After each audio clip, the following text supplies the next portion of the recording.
بسم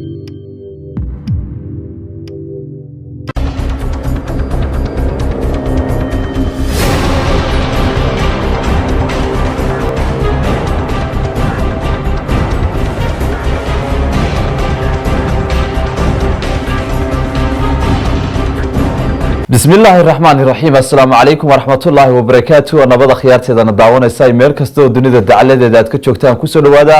وركي تلفزيون كاري الله حلي جن ديكي من الاستوديو والتلفزيون كله مجالة عاصمة الصومال اللي أنا هرجيسها وركنا عدي الله ودري قدر واحد لسه عسين دانا يخالد فانتاستيكا قد بدأ ورك حلي جن عاد كده دعوان دونتان الدعوة دي روحها كميدا xildhibaanada golaha wakiilada jamhuuriyadda Soomaaliland ayaa waxay ka hadleen fadhiga uu golahaasi bari yeelan doono kadib khilaaf baan oo soo kala dhex galay muddooyinkii ugu dambeeyay golahaasi kadib iyagoo laba toddobaad aan fadhiisan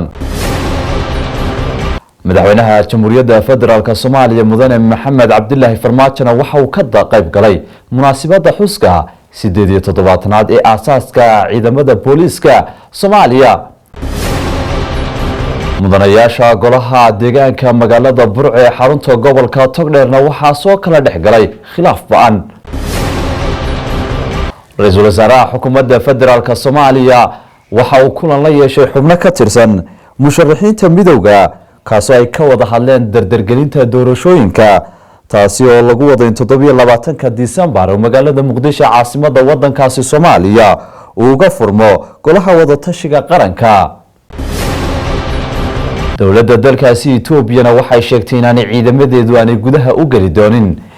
gobolka Tigray kadib markii xoogaga Tigraygu ay dib uga gurteen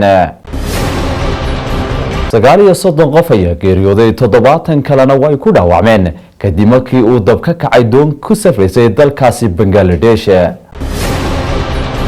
kuwaasi daawadayaal waxay hayeen qaar ka mid ah qodobada wararkayga xilligan ugu waaweyn